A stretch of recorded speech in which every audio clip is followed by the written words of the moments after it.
회원 여러분 안녕하세요. 골든클럽 세계금융연구원 원장 정기준입니다. 한 주간 잘 지내셨나요? 주식시장은 별 다른 변화 없이 한 주간 연휴 기간 지나면서 며칠 거래일 동안 안정적으로 비교적 흘러갔던 것 같습니다.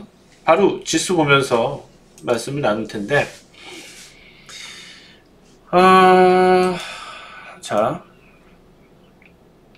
업종, 전기전자 업종을 제가 쭉 보고 있었어요. 삼성전자를 말씀드리는 거죠.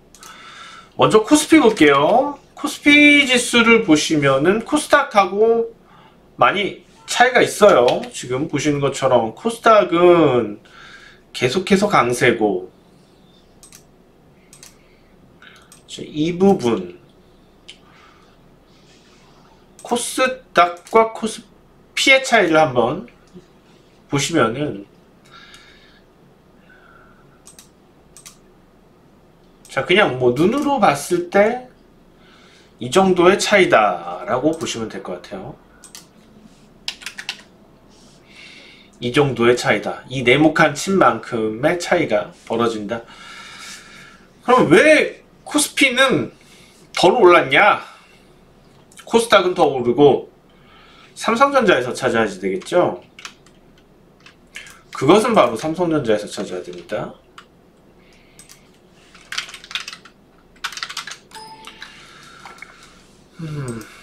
자, 사실 많은 종목들이 강한 흐름을 보이고 회복세가 빨랐어요. 그렇지만 이번에 개인 투자자들이 많이 매수한 삼성전자는 그것에 비해서 못 올랐습니다. 만약에 시장에서 만들어진 흐름이라면 이미 이제 55,000원권을 넘어서고 있어야지 맞을 텐데, 삼성전자의 시가총액 비중이 국내 주식시장에서 차지하는 비중에서 상당히 크다 보니까, 매우 크다 보니까 삼성전자가 부진하고 다른 종목들이 다 오르더라도 지수, 코스피 지수 자체가 많이 못 가는 거죠. 삼성전자 관련돼서 특집처럼 말씀드렸던 투자 전략, 유튜브 전략을 한번 다시 보시면 좋겠지만은, 시장 회복할 당시부터 좀 강조해 드렸던 부분이에요. 왜 꼭 삼성전자냐고. 삼성바이오로직스가 오히려 현 상황에도 맞고 장기적으로도 성장성이 더 클 수도 있지 않냐. 2차 전지와 관련돼서 삼성 SDI나 그런 종목들 부터 해서 지금 최근에 이슈가 되고 있는 여러가지 다른 기술주들 보세요. 지금 이제 3월 말 4월 초였던 것 같은데, 3월 말 4월 초에 그 이후에 삼성바이오로직스는 이미 지난 고점을 넘어서 올랐는데, 삼성전자는 반대죠. 시대는 계속해서 변화합니다. 과거에 이랬었으니까. 자, 지금 또 똑같이 말씀드려요.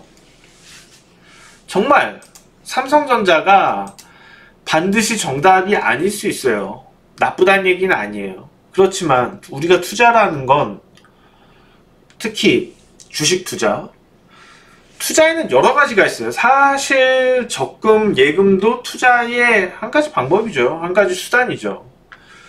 주식 투자는 여러 가지 투자 수단 중에서, 물론 이제 비트코인 이런 것들은 리스크가 훨씬 높지만, 근데 이제 비트코인이라든지 파생 실물 자산이 없는 부분에서 는 제외를 하고 보자고요. 실물 자산이 없는 경우도, 이거는 어떤 측면에서 투자라고 하지만은 실질적으로 투자성보다는 다른 성향이 더 강합니다. 그렇기 때문에 그것을 제외하고 봤을 때 상당히 리스크가 높은 투자입니다. 그러면 수익이 크게 나려면 어느 정도에 대한 리스크를 안고 갈 필요는 있어요. 그 리스크를 다른 방법들로 해싱하거나 방어할 수 있는 것들이 있죠. 가장 중요한 부분은 손절매. 손실을 크게 보지 않고 조짐이 좋지 않을 때 미리 빠져나오는 방법들. 그 다음에 포트폴리오를 구성한다든지. 그 밖에 지금 워낙 ETF 시장들 잘 돼 있어서 그런 역상품들, 인버스 상품이나 적절한 레버리지 상품들을 통해서 해지를 한다든지. 워낙 리스크가 높은 투자이기 때문에 여기에 대해서 적당한 장치들, 지금 말씀드린 손절가부터 아니면 반대되는 상품들, 해지할 수 있는 상품들, 포트폴리오 구성, 이것들을 통해서 방어를 하는 거지, 무조건 안정적인 쪽으로 가겠다? 주식을? 무조건? 삼성전자는 안정빵이야. 그거는 아닐 수도 있다는 거예요. 안 떨어졌을 때 안정빵이지, 나중에 반토막 나고 나서 안정빵이다라는 얘기 안 나오죠. 아무리 우량주고 과거에 좋았던 종목들도 반토막 날 수도 있어요. 물론 삼성전자 그럴 가능성은 매우 낮아요. 그런데 문제는 덜 오르는데 구태여 들고 있을 필요가 있냐는 거죠. 덜 오를 가능성이 높은데 다른 종목들에 비해서.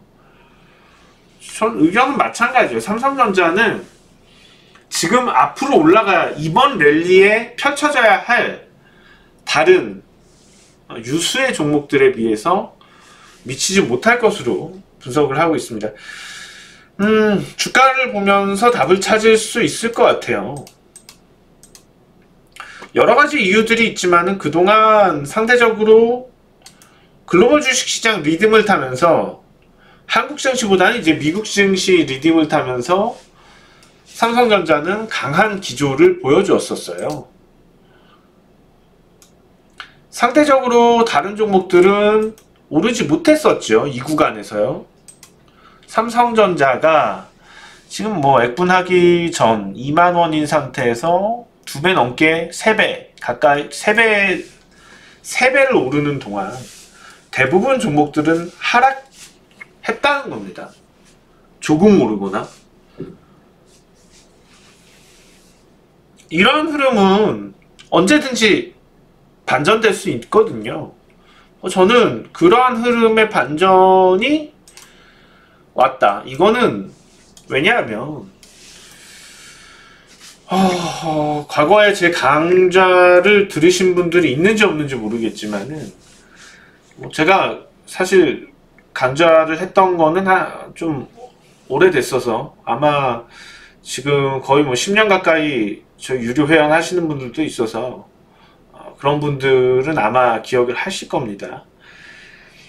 글로벌 개방경제가 빨라지면서 개방경제가 빨라지게 되니까는 그동안 일국에 머물렀던 산업별 경기 사이클들이 확장이 됐어요.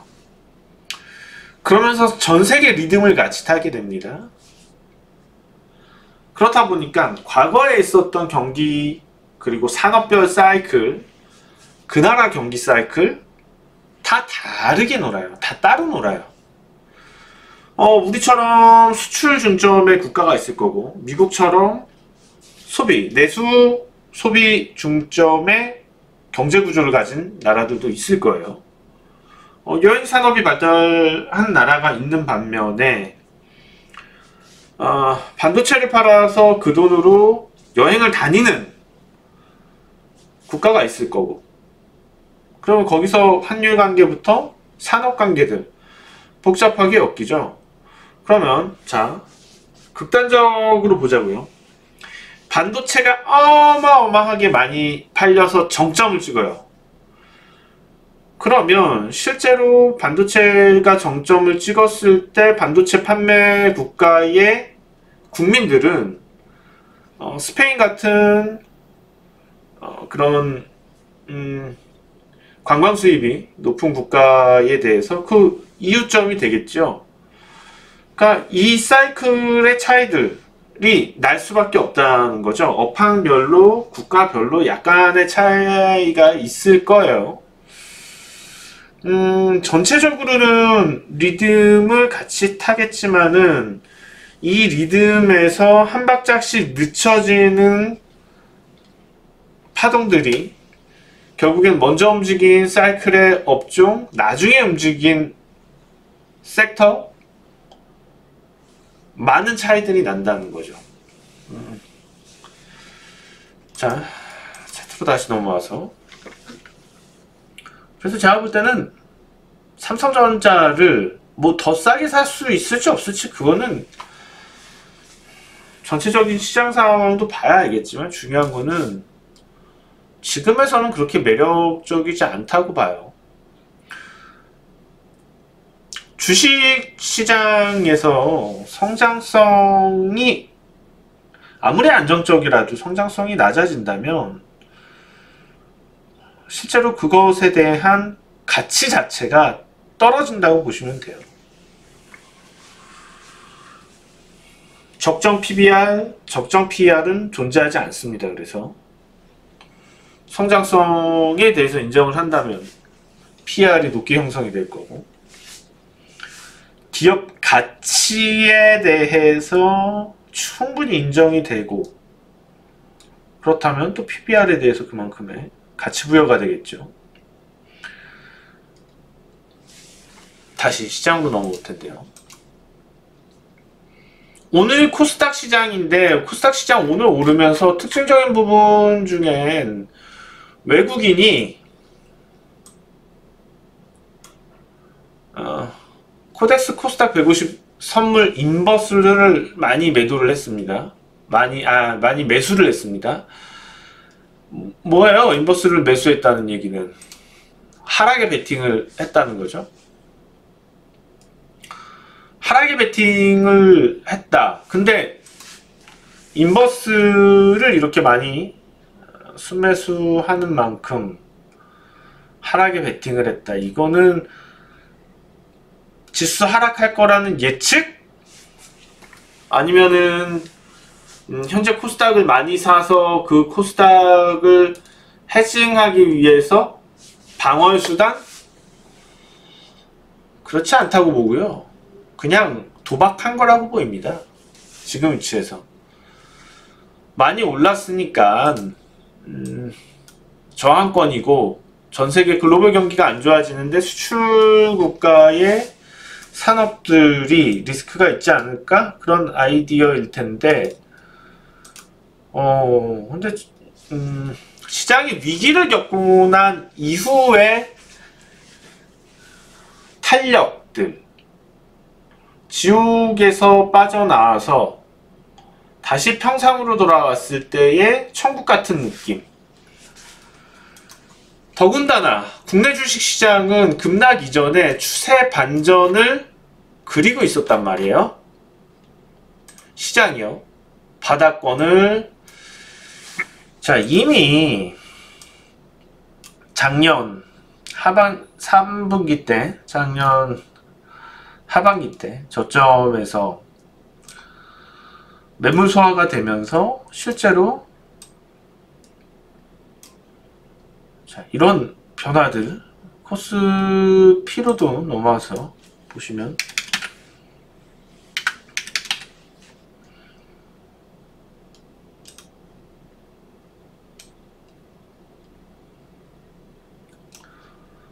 바닥을 코로나 이전에 바닥을 경고하고 있었고, 그리고 추세 반전까지 지금 만들어지고 있는 그러한 상황이었습니다. 이런 상황에서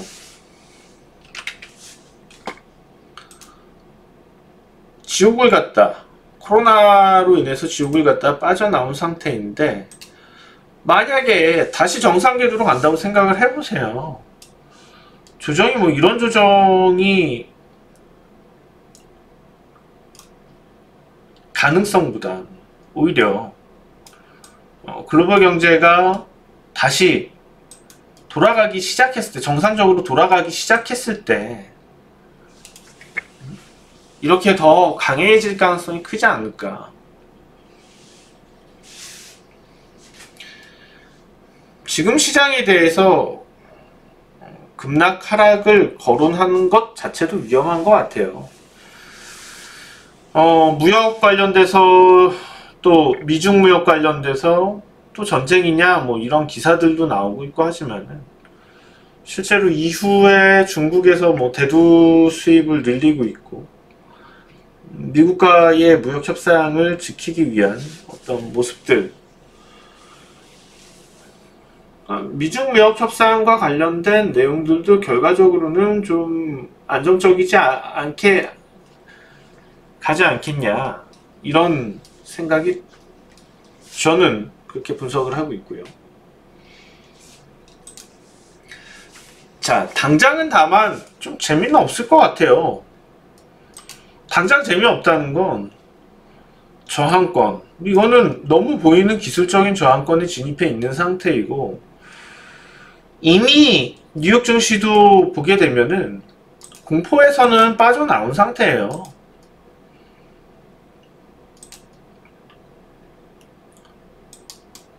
공포에서 글로벌 주식 시장이 빠져나온 상황에서 나스닥 지수 보고 계시는데요. 이제는 제가 지난 시간에 말씀드렸던 채무 불이행과 관련된 디폴트 리스크와 관련된 국가 간의 그런 문제들이 불거진다면은 한 차례 크게 흔들릴 수는 있지만, 원체 그거에 대해서는 국가 간의 합의가 진행이 될 수 있고, 단기적으로 그게 시장에 악영향으로 일순간 작용을 할지는 모르겠지만은 지속적인 하락 요인이 되기는 어려울 것 같습니다. 자, 지금 전략은 이런 측면들을 본다면 약간의 리스크는, 시장 리스크는 존재합니다. 코스닥도 마찬가지예요. 시장 리스크는 존재해요. 코스피도 마찬가지고요. 다만 그 하락은 재차 상승을 담보로 하는 하락일 뿐일 것이다. 그리고 지금 위치에서 기다리는 만큼의 조정은 없다. 언제나 그렇듯이 만약에 조정을 기다리고 있다면 그 순간부터 지수는 위로 뻗어버린다. 항상 경험을 하죠. 그렇지만 지금 시장의 위치 자체가 크게 또 치고 올라갈 위치는 아닌 듯 합니다. 그래서 투자자 여러분들은 고민을 하면서 어떤 종목, 어떤 주식을 모아가고 어떤 가격에 들어가야지 되고, 이미 많이 올랐지만도 꼭 들어가야 될 종목들이 있을 거고, 지금은 좀 무리가 있고 어떤 조정이 있다면 진입해야지 되는 종목들도 있을 겁니다. 다음 한 주는 충분히 눈치를 보는 한 주로 가자. 더불어서 눈치를 볼 때 주식을 100% 들고 있는 건 눈치를 보는 게 아니죠. 그쵸? 눈을 치켜뜨고 있는 거죠. 비중은 좀 줄여놓고 이익 실현은 좀 해두자. 이익 실현, 수익 난 부분에 대해서 이번에 오늘 뭐 포트폴리오에서 일부 수익 많이 난 종목들에 대해서 정리를 진행을 했지만 필요하다고 생각이 됩니다. 일부는 줄여놓고서 좀 한 주는 눈치를 보자. 자, 추천 종목입니다. 폴라 B&H. 막 그렇게 큰 종목은 아닙니다. 하지만은 일단 기능성 건강식품과 화장품 관련돼서 성장성을 좀 봤으면 좋을 것 같고요. 중국과 관련된 이슈도 전 계산을 하고 있습니다. 매출과 영업이익 성장성에 주목을 했어요. 이런 부분들을 감안을 한다면은 좀 기대해 볼 만한 종목이지 않을까 생각은 드는데, 단기적으로 이런 모습이에요. 그럼 뭐냐, 제 얘기는 한 주 동안, 일주일 동안 좀 눈치를 보시다가 매수점 잡아서 이왕이면 좀 더 낮게 잡는 것이 보다 바람직한 전략이 되지 않을까 생각이 됩니다. 자, 여기서 저점 이후에는 또 좋은 흐름, 추세 상승으로 이어질 가능성이 높아서요. 눈여겨보자고 설명을 드립니다. 자, 다음 한 주도 성투하시고요. 저는 그 다음 주 다시 찾아뵙겠습니다.